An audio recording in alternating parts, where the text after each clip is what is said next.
Olá, esse vídeo é mais um da série em que abordamos questões de filosofia do vestibular da UEL 2021 usando livros que constam na Biblioteca Pública de Londrina.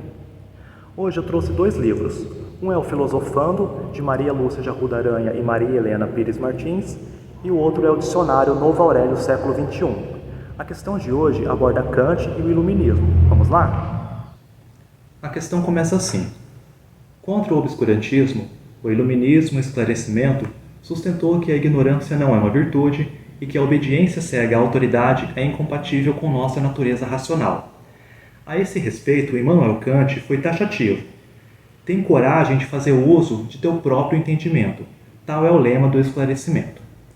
Olha, até aqui, acho que está bem nítido que a questão vai tratar de uma oposição que há entre, de um lado, obscurantismo e de outro, esclarecimento.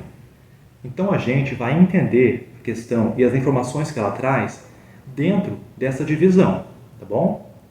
Então, se a gente tem de um lado obscurantismo, a gente tem associado a ele a ignorância e a obediência cega à autoridade.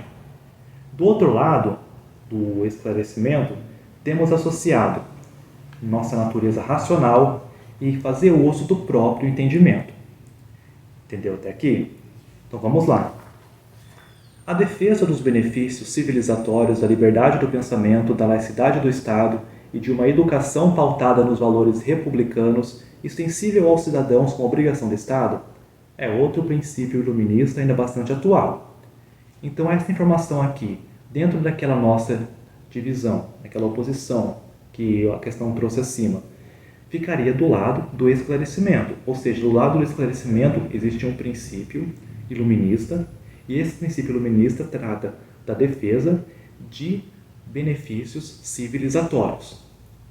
A questão vai trazer para a gente 3 desses benefícios. O primeiro é a liberdade do pensamento. A gente tem que entender liberdade de pensamento não como no sentido de a pessoa falar o que quiser, quando quer. Até porque, se ela fizer isso, ela pode, de repente, acabar cometendo algum crime. Mas a gente tem que entender a liberdade de pensamento como se fosse um princípio que tem que estar harmonizado com todos os outros princípios civilizatórios. O mais importante entender aqui é que não há mais uma coação por parte do Estado em que as pessoas apenas digam aquilo que o Estado impõe para elas como aceitável. A pessoa pode ter suas próprias ideias, claro, desde que em harmonia com outros princípios civilizatórios. Depois, laicidade do Estado. Significa um Estado laico, um Estado que não é associado a uma religião. Ele não é patrocinado, ele não patrocina uma religião, ele não tem uma religião oficial. Ele permite que as pessoas tenham suas religiões, façam suas escolhas, ou não tenham religiões, sem ser discriminadas por qualquer que seja a sua própria escolha. Mas mais importante, ele não tem uma religião oficial, como em outros tempos alguns estados tiveram. E por fim, o Estado teria a obrigação de estender aos cidadãos uma educação pautada nos valores republicanos. Então, o principal termo aqui seria valores republicanos. O que seria um valor republicano? Para entender isso, a gente tem que entender o que é república.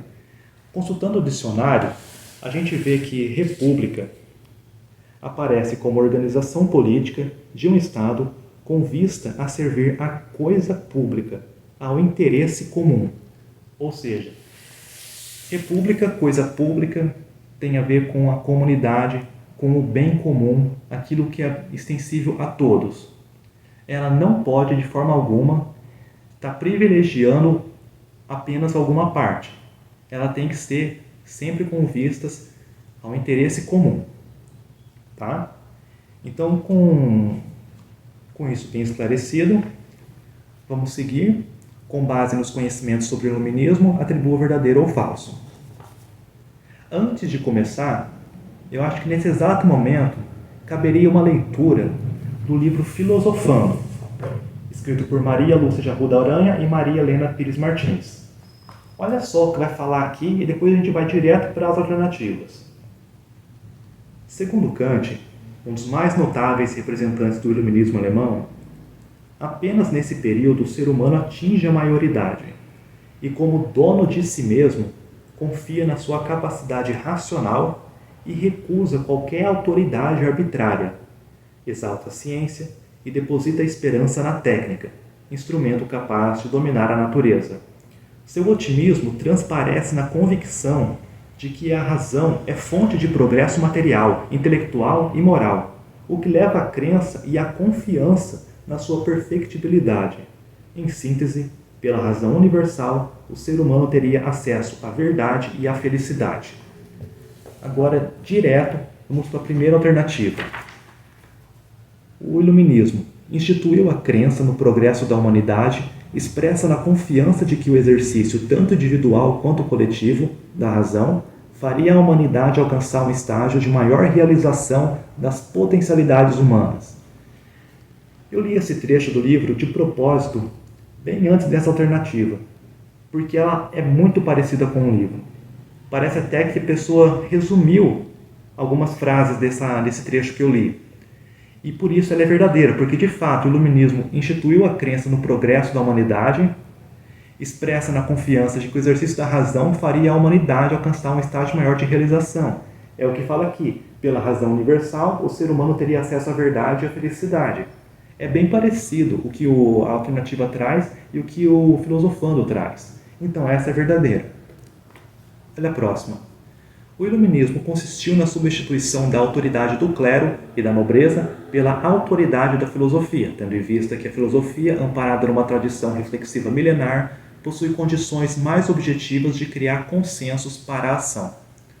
Olha, se a gente ler apenas o comecinho da questão, já fala que o iluminismo não está associado com obediência cega à autoridade. Então, não se trata da autoridade do clero ou da filosofia. Se trata de não estar submisso cegamente a uma autoridade. Por isso, essa alternativa está errada, porque ela está dizendo que basta substituir a autoridade de um pela de outro, no caso a filosofia, que já teríamos um alcance do que o iluminismo queria. E não é assim. O iluminismo pretende que a pessoa faça uso do próprio entendimento e não que se submeta cegamente à autoridade qualquer que seja. Essa está falsa. A próxima. O iluminismo baseou-se na ascensão econômica das camadas populares antes da Revolução Francesa, as quais consideravam o enriquecimento econômico como substituto da salvação religiosa. Essa alternativa sai um pouco do campo da filosofia e entra na história, o que mostra que é uma questão que não se limita a apenas uma disciplina. Então, para quem não lembra das aulas de história, não teve nenhuma ascensão econômica das camadas populares antes da Revolução Francesa. Isso não existiu. Por isso, essa alternativa está errada. Olha a próxima. O iluminismo manifestou o princípio da liberdade na forma republicana de governo por meio da finalidade desta em representar os interesses particulares e os negócios privados da nascente classe trabalhadora do século XVIII. Olha, não importa de quem. A gente viu que a república é coisa pública, é de todos. Ela não pode ter algum interesse particular, ela não representa isso, ela representa o bem comum. Então essa aqui também está errada. E a última, o iluminismo possibilitou o questionamento da autoridade divina do rei, buscando justificar o poder pelos meios racionais ao aplicar essas concepções no seu exercício.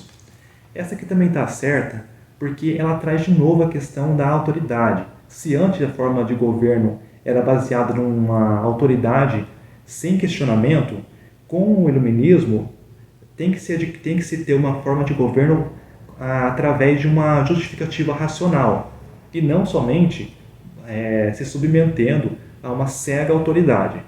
Por isso essa aqui também está certa, tá bom?